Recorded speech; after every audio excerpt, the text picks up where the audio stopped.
Muy bien, amigos, bienvenidos a este estudio número 13 de Apocalipsis, el quinto evangelio.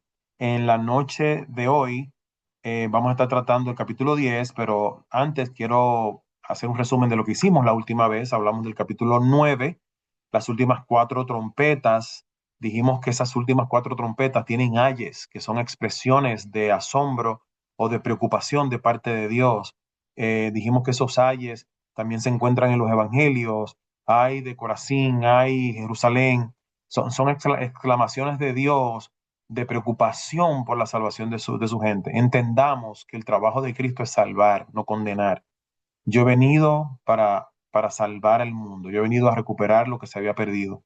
La intención de Jesús es lograr salvación y regalarte salvación, no es condenarte, contrario a lo que quizás hemos aprendido por mucho tiempo. La intención de Jesús no es condenarnos para nada, sino traer salvación a nuestras vidas. Así que capítulo 9, los tres ayes, y finalmente entonces hablamos de cuál es la solución de Dios ante el juicio. Y la solución de Dios es que sigas al Cordero, es que estés cerca del Cordero. No es que te enfoques en tus propias obras, sino que hagas las obras de Dios, las que Él preparó para ti. Que tú vuelvas a nacer, que tú experimentes la muerte del yo, que experimentes la cercanía de Dios, que, como decía Juan el Bautista, que tú mermes, que bajes y que Jesús crezca a través de ti en tu vida y en tu entorno. Así que eso fue básicamente el capítulo 9. En la noche de hoy vamos a estar hablando del capítulo 10, pero antes, como hacemos todas las noches, recuerden que el santuario es eh, la clave para entender el libro de Apocalipsis, porque el libro de Apocalipsis está escrito en torno al santuario y todas las noches les he hablado acerca de esto. Apocalipsis 1 al 5, Jesús nos amó, símbolo del Cordero que murió. Sabemos eso por Juan capítulo 4, que yo sé que Dios me ama porque dio a su Hijo por mí.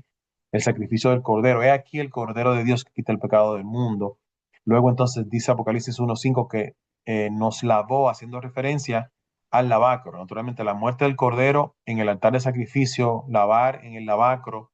Eh, Más adelante entonces aparece en Apocalipsis 1:12, aparece Jesús o este personaje hijo de hombre, aparece detrás del candelabro preocupándose por la iglesia.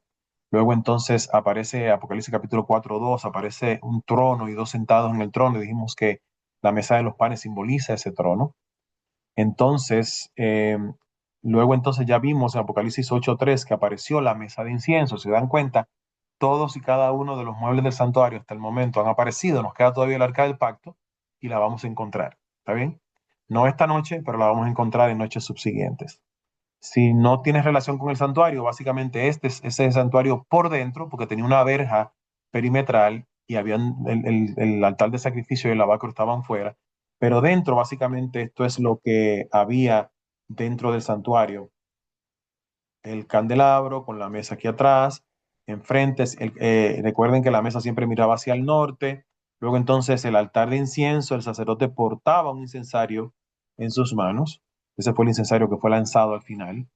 Eh, pero ya hemos visto en el último mueble que nos quedamos es en este altar de incienso en donde se quemaba incienso todos los días y ese humo realmente era para traer olor grato en el lugar santo y también penetraba en el lugar santísimo a través de la cortina y eran como las oraciones de los santos que llegaban a la misma presencia de Dios. Así que ese era el símbolo del altar de incienso. Eh, a mí me gustan los resúmenes gráficos. Yo necesito un resumen gráfico, así que por eso les traigo a ustedes esto. Yo aprendo gráficamente. Dijimos que Apocalipsis 1 del 1 al 13 es la introducción. Juan dice que es el testimonio de Jesucristo. Luego entonces la revelación de Jesucristo. Luego capítulo 1 del 4 al 8, lo que Juan vio. Él dice, yo lo vi morir, él murió, resucitó. Jesús es el primogénito de los muertos, nos amó, el altar de sacrificio, nos lavó. Luego entonces está la primera visión que aparece en el capítulo 1 del 9 al 20, esa primera visión. Aparece Jesús en el candelabro, Jesús tiene estrellas en sus manos, que son los ángeles. El candelabro representa a las 7 iglesias que aparecen a partir del capítulo 2 y 3. Así que, pues sigamos entonces. En el capítulo 4 está la segunda visión. Juan es de nuevo tomado en visión, pero en esta ocasión él ve un trono, y dijimos que ese trono es la mesa de los panes. Habían 4 seres vivientes, habían 24 ancianos. Luego en el capítulo 5 entonces aparece el libro, se está llorando en el cielo porque no hay quien lo abra. Entonces aparece los 7 sellos porque el libro estaba sellado, y entonces se muestra el Cordero que es digno porque venció para tomar el libro y desatar sus sellos. El capítulo 6 entonces es la explicación de los 7 sellos, y recuerden ustedes que los primeros 4 sellos tienen cada uno un caballo, 4 caballos. En el capítulo 7 hay una pregunta al final del capítulo 6 que dice: ¿quién estará de pie ante todas estas calamidades en el sexto sello? Entonces en el capítulo 7 se responde a la pregunta de quién va a estar de pie, y se habla de los 144,000 y de la gran multitud.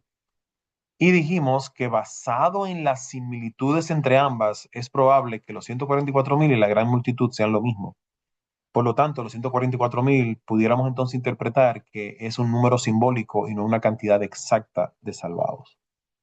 Capítulo 8, el altar de incienso. Aparece finalmente el altar de incienso y comienzan las trompetas. Dijimos que Jesús está frente al candelabro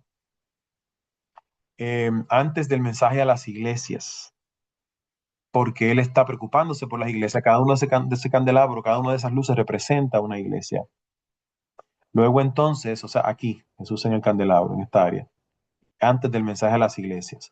Luego entonces, antes de los 7 sellos, Jesús está en la mesa de los panes o en su trono, diciendo que va a suplir en estos momentos de oscuridad, que es el plan de Satanás contra las 7 iglesias, contra estas. Jesús aparece supliendo alimento espiritual. Luego entonces, justo antes de las trompetas, aquí, Jesús aparece frente al altar de incienso, y es una representación de que en los periodos difíciles de los juicios que representan las trompetas, Jesús está velando que las oraciones de los santos lleguen a la presencia de Dios. Jesús está diciendo: yo escucho tus oraciones en medio del juicio. Recuerden los versículos que utilizamos, que trompeta significa juicio, y el pueblo oraba en esos tiempos, en los tiempos del antiguo Israel. Si finalmente en el capítulo 9, que lo vimos la última vez, hablamos de las últimas trompetas y los ayes, que son 4 con las últimas 4 trompetas. Por si acaso ustedes no lo pueden ver bien, se lo pongo acá más grande, más o menos. Cuando bajen la presentación lo van a ver mejor. Lo puse aquí más grande para que tengan una idea, mucho más claro. Y luego entonces la segunda visión con todos los detalles. Así yo aprendo, así me gusta pues presentarlo para beneficio mío y poder entender las cosas. Espero que ustedes disfruten de esta manera de presentar estas verdades bíblicas. Así que ese es el capítulo 9. En la noche de hoy vamos a estar hablando del capítulo 10. Así que vamos a comenzar a hablar del capítulo 10, pero antes sepan ustedes que las iglesias, las 7 iglesias, comienzan en el año 31 de nuestra era, con la muerte de Cristo, y se extienden hasta la venida de Jesús. O sea que la iglesia de la Odisea es la última iglesia, somos nosotros, entendemos que estamos en el último momento. Claro, después aparecen los 7 sellos y entendemos que los 7 sellos cubren exactamente el mismo periodo de tiempo eh, que las iglesias. Pero la última vez vimos las 7 trompetas. Y aunque hay personas que interpretan las trompetas en el futuro, dado el hecho de que hay una secuencia en el santuario, me hace muy lógico pensar que las 7 trompetas se extienden a través de exactamente el mismo periodo. No significa que coinciden con el comienzo y el final de cada una, sino que se extienden a través del mismo periodo. Puede ser que difieran ligeramente cuando comienza una, cuando comienza la otra, pero en términos de su extensión y su desarrollo, van a través del mismo proceso. Ok, la última vez mencionamos que estábamos en el séptimo sello. Se hizo un silencio en el cielo por media hora y los ángeles comenzaron a tocar la trompeta. O sea que aunque estamos estudiando las trompetas, todavía estamos en una pausa que se hizo en el séptimo sello. Dentro del séptimo sello se comienza a explicar las trompetas. Ok. Nosotros hablamos de las últimas trompetas, mencionamos la quinta, la sexta trompeta y la séptima trompeta. Y ahora entonces estamos dentro de esta sexta trompeta y también se hace una especie de pausa en esa sexta trompeta. El capítulo 9 entonces va a tratar, perdón, el capítulo 10 va a tratar acerca de lo que sucede en esa sexta trompeta. Vamos entonces al capítulo 10 finalmente. Y leemos, vi descender del cielo a otro ángel fuerte envuelto en una nube, con el arco iris sobre su cabeza, y su rostro era como el sol, y sus pies como columnas de fuego. Tenía en su mano un librito abierto, y puso su pie derecho sobre el mar, y el izquierdo sobre la tierra, y clamó a gran voz, como ruge un león. Y cuando hubo clamado, 7 truenos emitieron sus voces. Ok, yo voy a hacer una pausa aquí y quiero hacer una prueba de que ustedes están conmigo porque este estudio necesita que ustedes estén bien pendientes, muy pendientes, dado la complicación que hay. Yo quiero que ustedes en estos momentos me demuestren que están acá conmigo, una manita hacia arriba, un saludo, para ver que estamos pendientes. Gracias, Jaime, gracias, Octavio, gracias, Juana. ¿Qué más tengo por aquí? Vamos a ver. Eh, muy bien. Ana María, Alma, muy bien, excelente. Tienes que agarrar su Biblia, gracias a él también. Agarrar su Biblia porque lo que vamos a ver ahora es una demostración. Vamos a usar la Biblia para interpretar la Biblia y queremos hacerlo de forma responsable. Yo creo que es importante que nos apeguemos a la interpretación bíblica y dejar que la Biblia se autointerprete. Así que por favor estén pendientes porque vamos a hablar de estos asuntos de forma muy responsable. Volvemos entonces acá al display normal. Ok, aquí nosotros vemos que aparece la figura, muy bien, Dayanara, Raúl, saludo. Aquí aparece la figura de un ángel fuerte. Fíjense que dice que es un ángel fuerte envuelto en una nube. Em, yo quiero que estudiemos ese ángel fuerte porque es muy curioso, porque me da unos detalles muy curiosos. Me dice acá que tiene un arco iris sobre su cabeza y su rostro era como el sol y sus pies como columnas de fuego. Tenía en su mano un librito abierto y puso su pie derecho sobre el altar. Noten que ese ángel tiene un libro abierto acá. Tiene un libro abierto. Lo vamos a prestar mucha atención a ese libro abierto que tiene el ángel. Pero entonces vamos a estudiar el ángel y vamos a ver que la Biblia, naturalmente, se interprete. Vamos a ver a los símbolos que aparecen. Número 2, dice que está envuelto en una nube, que ese ángel fuerte está envuelto en una nube. Dice que tiene el arco iris en su cabeza, que está envuelto en una nube, tiene un arco iris en su cabeza. Dice que tiene rostro como el sol. El ángel está envuelto en una nube, arco iris en su cabeza, rostro de sol. Dice que sus muslos, sus pies, dice sus pies, sus piernas, sus pies son de fuego. Bien. Dice que hay un libro abierto, tiene un librito abierto. Noten que el libro está abierto. Diferencia a los 7 sellos, que el libro estaba sellado y cerrado. En este caso, el libro está abierto. Y dice que él se para sobre el mar y la tierra. Ustedes que han estado estudiando conmigo ya deben entender qué significa pararse sobre el mar y la tierra, en ambos a la vez. Finalmente me dice que ruge como un león. Este ángel fuerte ruge como un león, está envuelto en una nube, el arco iris está en su cabeza, tiene rostro de sol, sus muslos son de fuego, tiene un libro abierto, se para sobre el mar y la tierra, ruge como león. Recuerden ustedes que esto es una visión, ¿eh? Es una visión, Juan está en visión. Ok, vamos entonces a cada uno de esos símbolos y vamos a buscar en la Biblia qué pudieran significar cada uno de esos símbolos. Hechos capítulo 1 dice, y habiendo dicho estas cosas, viéndolo ellos, fue alzado y le recibió una nube que le ocultó en sus ojos. Esta es la ascensión de Jesús en Hechos capítulo 1. Los discípulos vieron que Jesús ascendió y que fue envuelto en una nube. ¿Está bien? Mateo 24 dice, entonces aparecerá la señal del Hijo del Hombre. Esto es Jesús, hablando literalmente Jesús, aparecerá la señal del Hijo del Hombre en el cielo y entonces lamentarán todas las tribus de la tierra y verán al Hijo del Hombre viniendo sobre las nubes del cielo con poder y gran gloria. Jesús está diciendo, yo voy a regresar en las nubes. Juan, en Apocalipsis 10, ve un ángel poderoso que está envuelto en una nube, ¿verdad? Y sabemos que Jesús cuando ascendió, ascendió en una nube. Mantengan eso pendiente, porque entonces vamos a ir ahora al arco iris. Apocalipsis capítulo 4, versículo 3 dice, y había alrededor del trono un arco iris semejante en aspecto a la esmeralda. El arco iris representa el pacto de Dios, representa que Dios cumple sus promesas.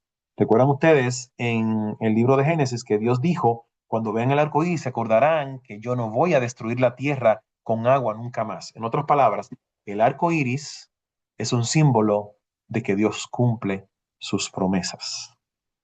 Ezequiel capítulo 1, versículo 28 dice, ¿cómo parece el arco iris está en las nubes?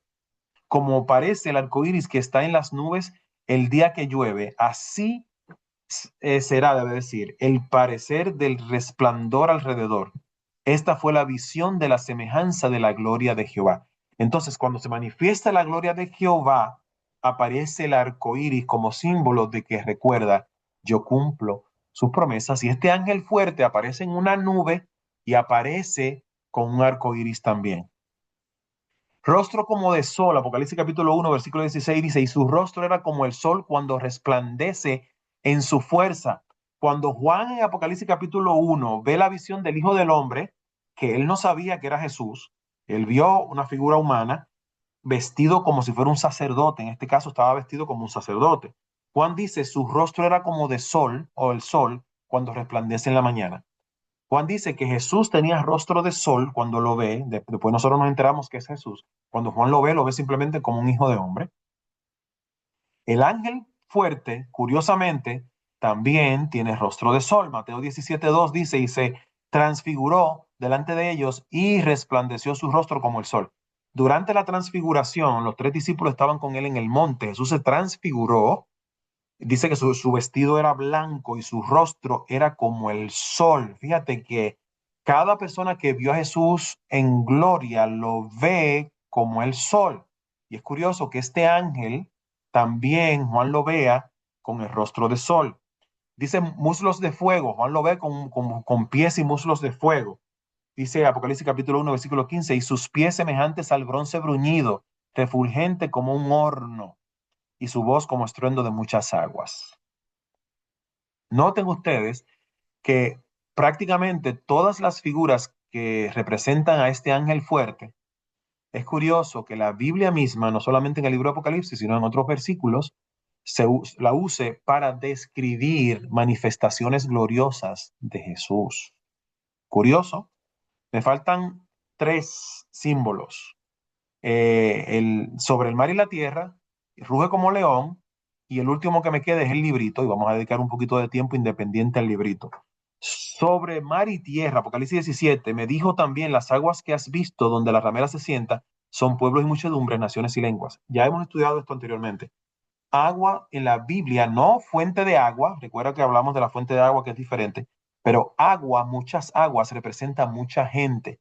También dijimos que en el pensamiento hebreo, el agua significa el lugar en donde mora el pecado. De ahí dijimos que cuando se presenta el trono de Dios en Apocalipsis capítulo 11, había un mar de cristal, o sea, el mar estaba tranquilo porque Jesús había vencido sobre el mal. Pero agua significa mucha gente y naturalmente en contraposición, ausencia de agua, tierra significa poca gente. La visión del ángel fuerte me dice que tiene sus pies entre el agua y la tierra. Eso implica que esta visión impacta a todo el mundo. No es una tercera parte como mencionan las trompetas, sino que esto tiene una implicación global, impacta a todo el mundo en la tierra.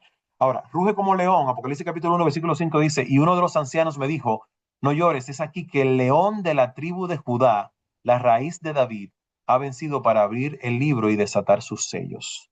Ruge como león. Y ahora vemos que en Apocalipsis 5, curiosamente, también se le menciona a Jesús como el león de la tribu de Judá. Muy curioso. Estamos hablando del ángel fuerte. ¿De quién es este ángel fuerte de cual se está hablando que Juan vio? Juan ve una visión, él ve un personaje, ¿verdad? Él dice es un ángel fuerte y comienza a describirlo. Muy bien.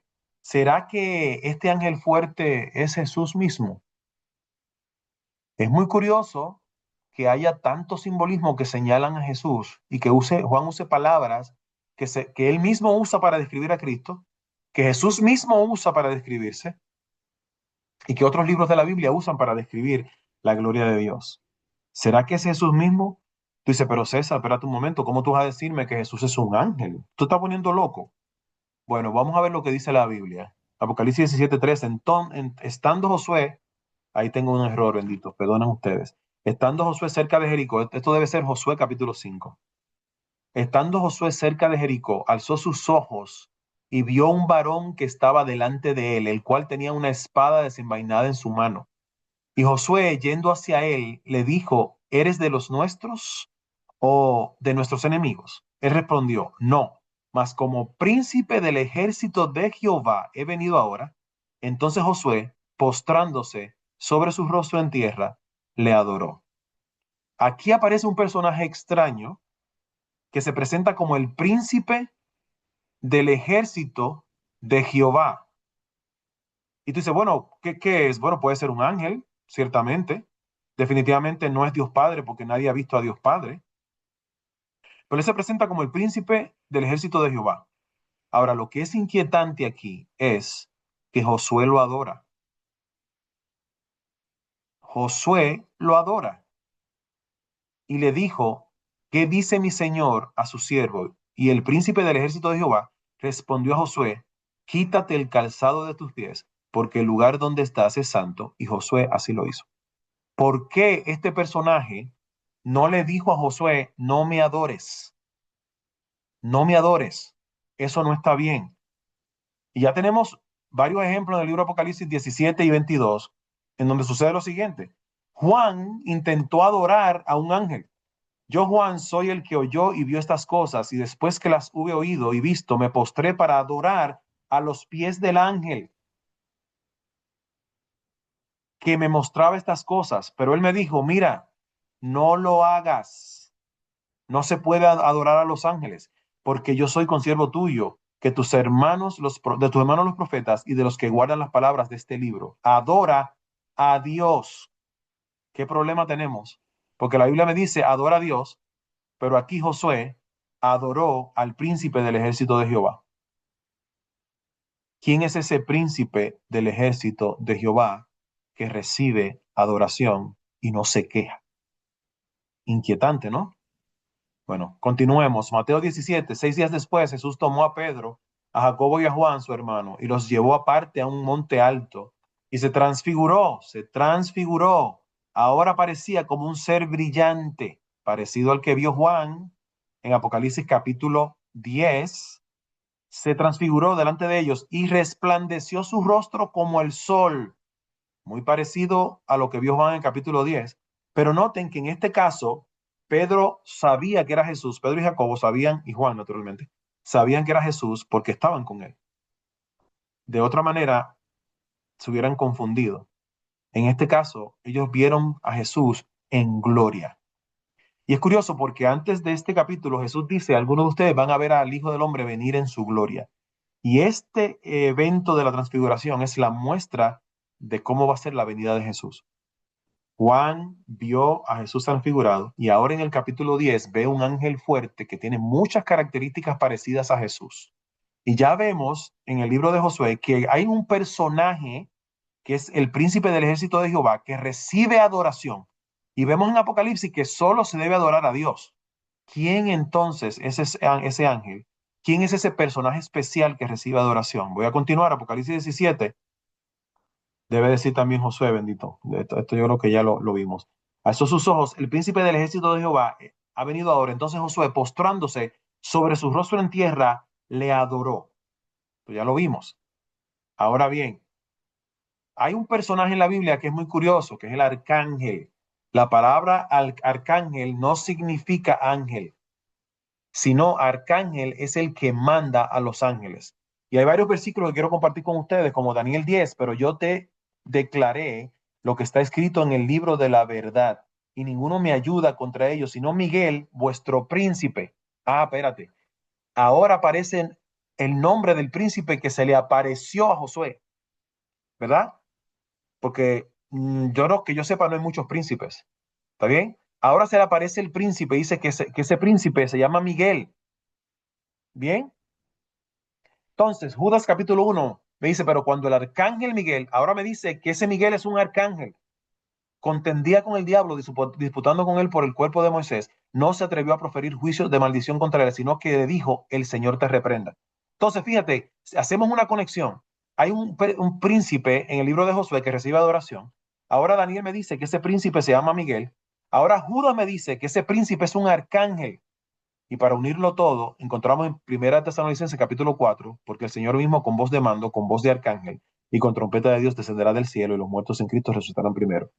Entonces, asumimos y creemos y concluimos que Miguel, que significa el que es como Dios, es el nombre de Jesús en el cielo y que Jesús es arcángel, pero arcángel no es un ángel, sino el que manda los ángeles. Cada vez que aparece Jesús luchando y peleando contra Satanás, quien aparece es Miguel. Lo vemos en Judas capítulo 1, versículo 9. Lo vamos a ver en Apocalipsis capítulo 12. Lo vemos en el libro de Daniel capítulo 10. Lo vemos en el libro de Daniel capítulo 12. Miguel es el nombre de Jesús en el cielo, su nombre de batalla.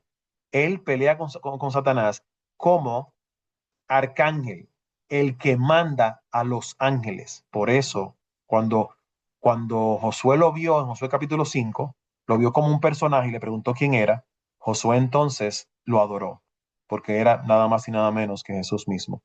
Ese ángel de Jehová que muchas veces aparece en el Antiguo Testamento, que en el caso de Josué fue adorado, no es otro que Jesús mismo. Ahora entiende que la palabra ángel es mensajero. Jesús no es un ángel en su esencia, sino que se mezcla con ellos como líder, jefe de los ángeles. Jesús es Dios, Jesús es eterno. Los ángeles no son dioses, los ángeles son seres creados.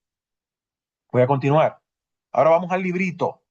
Yo quiero que ustedes presten atención porque aquí vamos a hacer un análisis exhaustivo de este capítulo. Daniel 12. Pero tú, Daniel, cierra. Recuerden que leímos Apocalipsis capítulo 10 y vamos a regresar allí. Pero tú, Daniel, cierra las palabras y sella el libro hasta el tiempo del fin. Muchos correrán de aquí para allá y la ciencia se aumentará. Y dijo, volamos al versículo 6, y dijo uno al varón vestido de lino que estaba sobre las aguas del río, ¿cuándo será el fin de estas maravillas? Y oí al varón vestido de lino que estaba sobre las aguas del río, el cual alzó su diestra y su siniestra al cielo, y juró por el que vive por los siglos, que será por tiempo, tiempos y la mitad de un tiempo. Este versículo, señores, es prácticamente idéntico al versículo de Apocalipsis capítulo 10. Aquí tengo otro error, discúlpenme ustedes. No he tenido mucho tiempo de repararlo. Apocalipsis capítulo 10. Miren ustedes las similitudes. Tenía en su mano un librito, es más, para hacerlo más fácil, yo hice esto, miren ustedes, miren las similitudes. Daniel 12:4, Apocalipsis 10:2. Un librito, sella el libro. Fíjate que en el tiempo de Daniel, el libro se cierra. En Apocalipsis 10, el libro está abierto. ¿Ok? Seguimos. También aquí en el área de Apocalipsis dice que las palabras que él escucha debe sellarlas. Se escuchan como truenos y debe sellarlas. Ahora, tiempo del fin. Y aquí, dice Daniel tiempo del fin. Y en Apocalipsis capítulo 10 dice que el tiempo no sería más. O sea, que Apocalipsis capítulo 10 está en el tiempo del fin. Dice, sobre las aguas, vi en pie sobre el mar y sobre la tierra. Noten que son versículos paralelos. Y juró, dice en Daniel, por el que vive por los siglos. Y en Apocalipsis capítulo 10, versículo 6 dice, y juró por el que vive por los siglos de los siglos. ¿Se dan cuenta de que son versículos paralelos? Uno más. ¿Cuándo serán el fin de estas cosas? Dice Daniel. Y entonces el personaje de Apocalipsis 10 dice, en los días de la voz del séptimo ángel, cuando él comienza a tocar la trompeta, el misterio de Dios se consumará, como él lo anunció a sus siervos los profetas. Fíjate que Apocalipsis 10 da la respuesta a la pregunta de Daniel. Dios le dijo a Daniel, sella el libro porque eso no es para ti. Pero Apocalipsis 10, según lo que interpretamos, Jesús mismo viene a explicar a Juan en Apocalipsis capítulo 10 qué es lo que se aproxima. Acuerda que viene en visión, ¿eh? Juan está en visión, Juan está en el cielo. Así que miren ustedes las similitudes. Ahora bien, tú me dirás a mí, pero César, Jesús va a jurar por Dios, por el que vive por los siglos de los siglos. Juró por el que vive por los siglos. No se supone que Jesús jure por sí mismo. ¿O por qué jura por otra cosa? Bueno, si vamos al libro de Hebreos capítulo 6, versículo 13, dice, porque cuando Dios hizo la promesa a Abraham, no pudiendo jurar por otro mayor, juró por sí mismo. Así que está bien que Jesús jure por Jehová. Voy a continuar. El librito abierto da la impresión que es el libro de Daniel que fue sellado. El libro de Daniel fue sellado y no era para su tiempo. Dios le dice, tranquilo, que los tiempos van a venir cuando va a venir personas que van a entender estos libros. Mira el versículo aquí, Daniel 12, dice, pero tú, Daniel, cierra las palabras y sella el libro hasta el tiempo del fin. Muchos correrán de aquí para allá y la ciencia se aumentará. La ciencia que se aumenta no es que vamos a tener celulares, señores, no es que vamos a volar en avión, es la ciencia con respecto a la interpretación profética. O sea, Dios le está diciendo, va a venir gente que va a entender la profecía y la va a poder explicar. Versículo 6, y dijo uno al varón vestido de lino que estaba sobre las aguas del río, ¿cuándo será el fin de estas cosas? Ya ustedes entendieron esa parte porque lo vimos. Entonces, ese libro abierto es el libro sellado que se le dio a Daniel y ahora en Apocalipsis a Juan se lo dan abierto. Es la interpretación profética. Son los tiempos proféticos que Daniel no entendió, como la profecía de los 2300 días de Daniel 8, 14. No entendió la profecía de 1260 días. Y aquí se explican. Muy bien. Ahora, un librito abierto, Daniel 12, ¿qué será? Fíjate que ahora dice Daniel 12, será por tiempo, tiempos y la mitad de un tiempo. ¿Qué es eso? ¿Por qué en Daniel 12 se le dice a Daniel que hay un periodo de tiempo? La palabra en hebreo allí es moed y es una unidad de medida. Eso, la interpretación es que es una unidad de medida. ¿Por qué es una unidad de medida? Porque allí mismo en el versículo se dice que será por tiempo, tiempos y la mitad de un tiempo. Si se dan cuenta, representa una unidad en múltiplo tiempos y en mitades, la mitad de un tiempo. Es una unidad que yo puedo usar como ella, como si fuera el metro. Puedo tener múltiplos del metro como kilómetro. Puedo tener la mitad de un metro o bajarlo a su mínima expresión, un milímetro, un centímetro. Pero lo que quiero que entiendan es que tiempo es una medida de tiempo, pero para nosotros es como que cacofónico y repetitivo. Pero recuerden ustedes que la palabra que se usó allí fue moed. Moed es una unidad de tiempo. Bueno, cuando yo estoy haciendo la investigación, me gusta ver lo que piensan otras personas, no solamente dentro de nuestra iglesia, y consulté el comentario Benson, y esto está tomado de Benson Commentary of the Old and New Testament. Lo pueden encontrar en biblesupport.com o pueden ir a biblehub.com. Benson dice así, que debería ser por un tiempo, tiempos y medio, o la división del tiempo, como se expresa en Caldet, Daniel 7:25, donde ver la nota, dice acá, que contiene, entendido literalmente, 3 años y medio. O sea, tiempo, tiempo y la mitad de un tiempo significan 3 años y medio. Durante ese tiempo, porque un tiempo es un año, tiempos son 2 años y medio tiempo es medio año, por eso son 3 años y medio. Durante ese tiempo, los sacrificios públicos y la adoración se suspendieron a través de la persecución de Antíoco, el tiempo de ante el anticristo. Pero esta línea de tiempo se aplica expresamente a la persecución anticristiana, Apocalipsis 12:14, y se explica más adelante en el capítulo de Daniel 12:6, por 1260 días, que es 3 años y medio.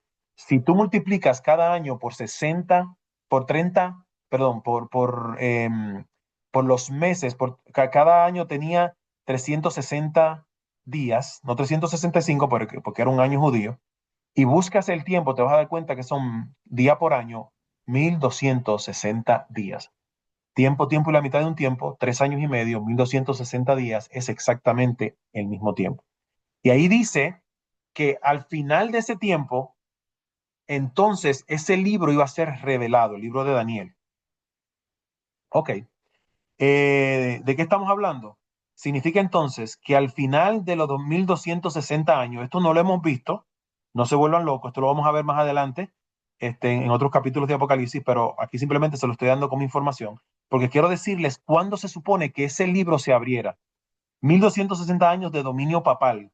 Según nosotros entendemos, el dominio papal comenzó en el 538, lo vamos a ver más adelante en lujo de detalles, y terminó con la invasión napoleónica con el general Berthier en 1798, que entró a Roma y capturó al Papa y le quitó los territorios pontificios, y el papado dejó de ser una entidad política como era. Volvió a suceder más adelante en el siglo XX, pero en el 1798 se le quitó.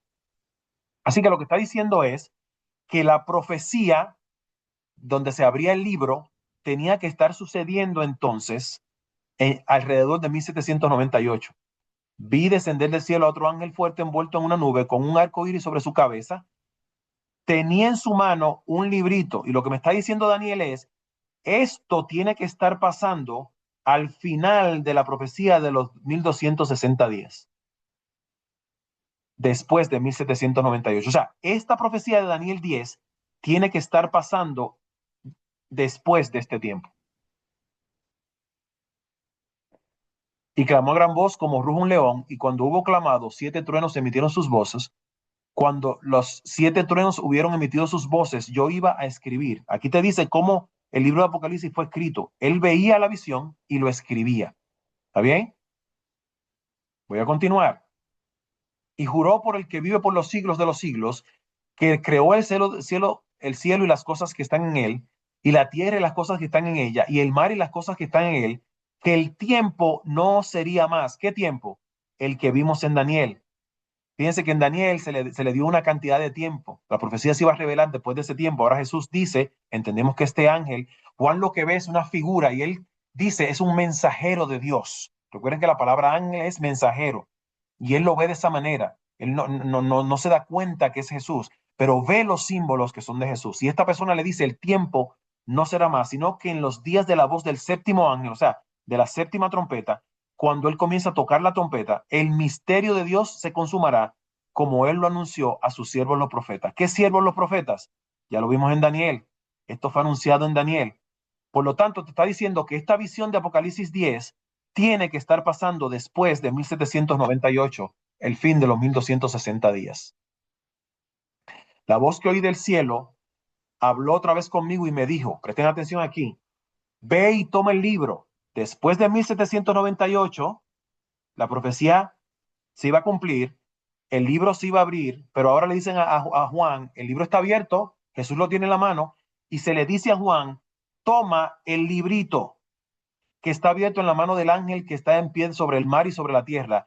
Y fui al ángel diciéndome que me diese el librito, y él me dijo, toma, cómelo, y te amargará el vientre, pero en tu boca será dulce como la miel. Entonces tomé el librito de la mano del ángel y lo comí, y era dulce como en mi boca como la miel, pero cuando hube comido, amargó mi vientre. Y él me dijo, es necesario, aquí en el centro, que profetices de nuevo sobre muchos pueblos, naciones, lenguas y reyes. Nota que Jesús está en el agua y en la tierra.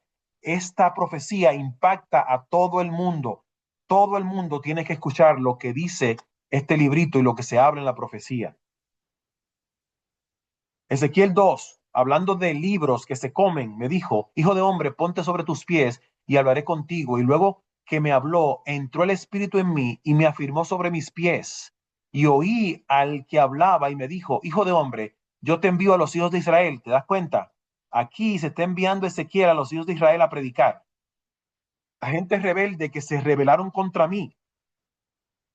Ellos y sus padres se han rebelado. ¿Te acuerdas cuando hablamos de la sexta trompeta que dijimos que el ateísmo se manifestó después de la Revolución Francesa? Gente rebelde que se rebelaron contra mí. Ellos y sus padres se han rebelado contra mí hasta este mismo día. Yo pues te envío a hijos de duro rostro, de empedernido corazón, y les dirás, así ha dicho Jehová el Señor, ¿acaso ellos escuchen?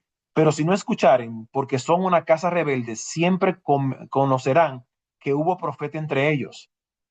Les hablarás, versículo 7, pues mis palabras escuchen o dejen de escuchar porque son muy rebeldes.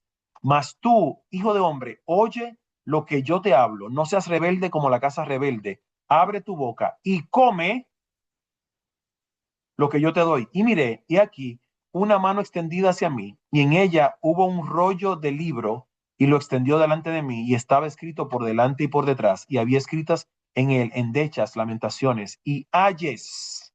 Importante, ayes. Nota que en el caso de Ezequiel se le dio un libro para que lo comiera. Él comió el libro y comer el libro implica volver a retomar y a hablar y predicar y decirle a la gente que hay salvación en Cristo.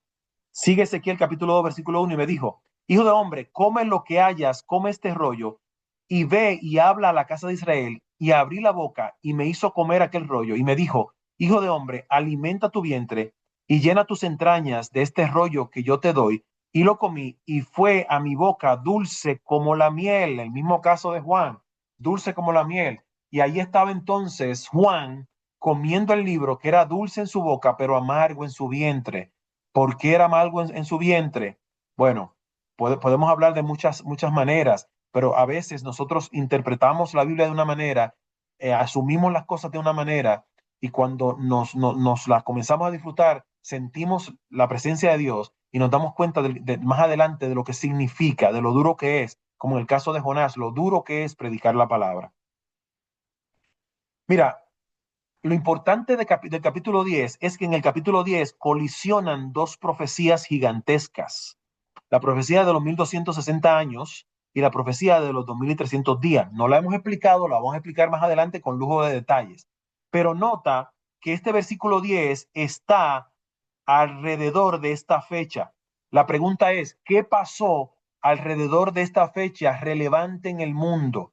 Se supone entonces que se revelara, que volviéramos a predicar, que predicáramos con ahínco la palabra de Dios, que profetizáramos. ¿Qué pasó? Bueno, señores, miren, yo puedo inventarme lo que sea, pero es mucho más fácil dejar que la historia hable. Esto lo tomé de la Enciclopedia Británica Online.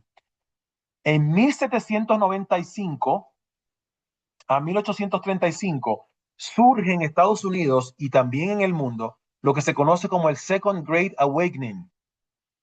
Comenzó a estudiarse la Biblia, comenzó a predicarse con fuerza la palabra de Dios, comenzó a hablarse de salvación, surgieron muchas iglesias, las iglesias que existían se crecieron porque la gente estaba más dispuesta a escuchar la palabra de Dios. Es curioso, señores, que la Biblia me dice que en esa época, en el capítulo 10, se supone que se revelara verdades maravillosas. Notemos que colisionan profecías, lo vamos a ver más adelante, pero de acuerdo a la historia, hubo algo grandioso que se llama el Second Great Awakening, el segundo gran despertar religioso. Ahora bien, volvamos a Daniel capítulo 4. Voy un poquito rápido porque se me está acabando el tiempo. Dijimos que había un librito abierto, ustedes ya vieron todos estos puntos, ya lo vimos, ¿verdad? Todo esto lo vimos. Sabemos que hubo un gran despertar. Ahora bien, ¿cuál de esos despertares, y aquí voy a terminar, estoy tratando de ser responsable, hay uno de esos movimientos que enfocó su nacimiento en el libro de Daniel y el libro de Apocalipsis? Hubo uno de esos movimientos religiosos que su enfoque fue predicar la profecía y hablar de la existencia de un juicio que venía.